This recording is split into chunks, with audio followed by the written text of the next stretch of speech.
بسم اللہ الرحمن الرحیم۔ بہن نے فرمایا کہ میں نے شوہر سے پوچھا تھا کہ آپ مجھے طلاق دے دیں گے، تو انہوں نے کہا طلاق طلاق طلاق۔ تو میں نے کہا یہ آپ نے کیا کیا؟ تو انہوں نے کہا میں تو ایسی مذاق کر رہا تھا، یہ اس طرح طلاق نہیں ہوگی۔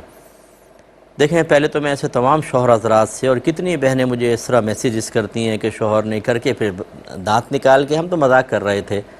طلاق کا معاملہ بڑا سینسٹیو ہوتا ہے۔ نبی کریم صلی اللہ علیہ وسلم نے ارشاد فرمایا بعض چیزیں سنجیدگی میں بھی سنجیدگی ہیں اور مذاق میں بھی سنجیدگی ہیں، جن میں سے ایک طلاق بیان فرمائی۔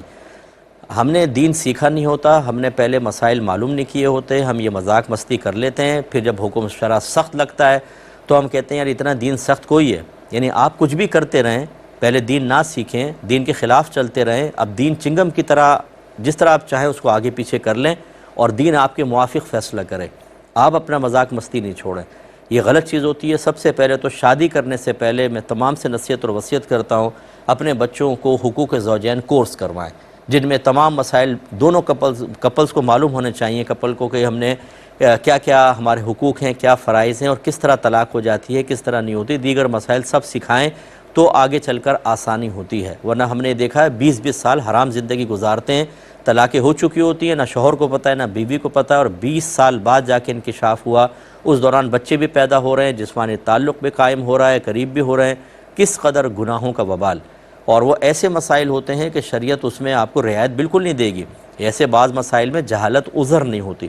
تو پہلی بات تو یہ۔ دوسری بات یہ ہے کہ جو یہ مسئلہ ہے، یہ یاد رکھیں کہ بیوی کو طلاق اس وقت پڑے گی جب اس کی طرف طلاق کی نسبت لفظوں میں ظاہر ہو، یا شوہر اپنی نیت ظاہر کر دے۔ مثال کے طور پہ لفظوں میں ظاہر، جیسے میں نے تجھے طلاق دی، یا کوئی کہے میری بیوی کو 3 طلاق، یا کوئی شاہدہ نام ہے تو شاہدہ کو 3 طلاق، یا اشارہ کر دے اس کو 3 طلاق، تو یہ اس نے نسبت قائم کر دی، یعنی طلاق کا تعلق اس ذات کے ساتھ کر دیا ہوگی۔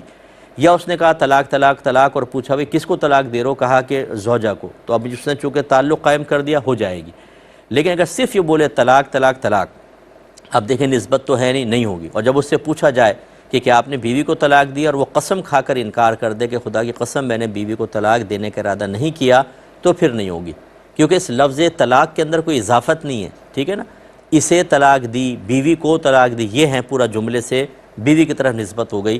تو لہٰذا جو مسئلہ ہے اس میں بظاہر تو ایسے ہی ہے کہ شوہر نے اگر انکار کر دیا، قسم اور کھلوا لیں، اگر وہ کہتا ہے خدا کی قسم میں نے طلاق کی نیت بالکل، تمہیں طلاق دینے کی نیت نہیں کی، تو طلاق واقع نہیں ہوگی۔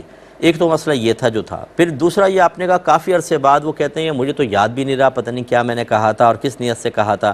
یہ ایک الگ شرعی مسئلہ ہے۔ یاد رکھیں اگر کوئی سابقہ زندگی کے معاملات ہوں اور شوہر کہتا ہے کہ مجھے بالکل یاد نہیں کہ میں نے طلاق دی تھی کہ نہیں دی تھی، اگر یاد نہیں ہے تو طلاق واقع نہیں ہوگی۔ لیکن اگر زوجہ کو مکمل طور پہ یاد ہے کہ شوہر نے غلطی سے ہی، یعنی اس میں تو طلاق نہیں ہو رہی، یہ بہن ذرا مطمئن رہیں ورنہ وسوسے کا شکار رہیں گے۔ لیکن فرض کر لیں کہ نہ بیوی کو پتہ نہ شوہر کو، طلاق دے دی، اب بعد میں بیوی نے 10 سال بعد مسئلہ معلوم کیا اور پتہ چلا کہ اس زمانے میں طلاق ہو گئی تھی، اور شوہر کہتا ہے مجھے یاد نہیں، لیکن بیوی کو تو یاد ہے نا، تو اس کو پھر شوہر سے دور رہنا ہوگا۔ وہ حلالہ کے بغیر شوہر کے قریب نہیں ہو سکتی۔ 1 یا 2 طلاق ہیں تو جدید نکاح کرنا پڑے گا۔ یعنی خلاصہ کلام یہ ہے کہ اگر شوہر کسی سبب سے جھوٹ بولتا ہے، یا وہ کہتا ہے طلاق یاد نہیں، لیکن بیوی کو یاد ہے کہ یہ جھوٹ بول رہا ہے، یا اس کو طلاق یاد نہیں، مجھے تو طلاق یاد ہے کہ تینوں طلاقیں ہو گئیں، تو جس طرح ہو سکے اپنی جان چھڑائے شوہر سے، کیونکہ بیوی کو تو معلوم ہے نا۔ اگرچہ ظاہری قضا کے مطابق اگر شوہر انکار کر دیتا ہے کہ میں نے طلاق نہیں دی اور لڑکی کے پاس گواہ نہیں ہے، یا شوہر کہتا ہے مجھے تو بالکل سابقہ زندگی میں یاد نہیں ہے، تو مفتی جو ہوں گے یا قاضی وہ شوہر کے حق میں فیصلہ کریں گے کہ یہ طلاق نہیں ہوئی، اور اگر لڑکی اس فیصلے کو قبول کر کے ساتھ رہے تو گناہ گار نہیں ہوگی۔ لیکن ہمارے فقہاء نے لکھا ہے کہ یہ مروت کے بھی خلاف ہے اور باطن کے خلاف، باطنی صفائی کے خلاف ہے، کہ لڑکی جانتی ہے تو پھر وہ کیوں ساتھ رہ رہی ہے، لیکن وہ ظاہر قضا کا اعتبار کرتے ہوئے، ظاہری فیصلے کا اعتبار کرتے ہوئے رہ بھی سکتی ہے، اس کی اجازت ہو سکتی ہے۔ تو اس لیے بعض متقیہ بچیاں ہوتی ہیں وہ نہیں رہنا چاہتی ہیں، یا گھر والے راضی نہیں ہوتے ہیں، تو پھر جب اس طرح کی صورتحال ہو وہ بچی کو بالکل علیحدہ کر سکتے ہیں، یہ ذہن میں رکھیں۔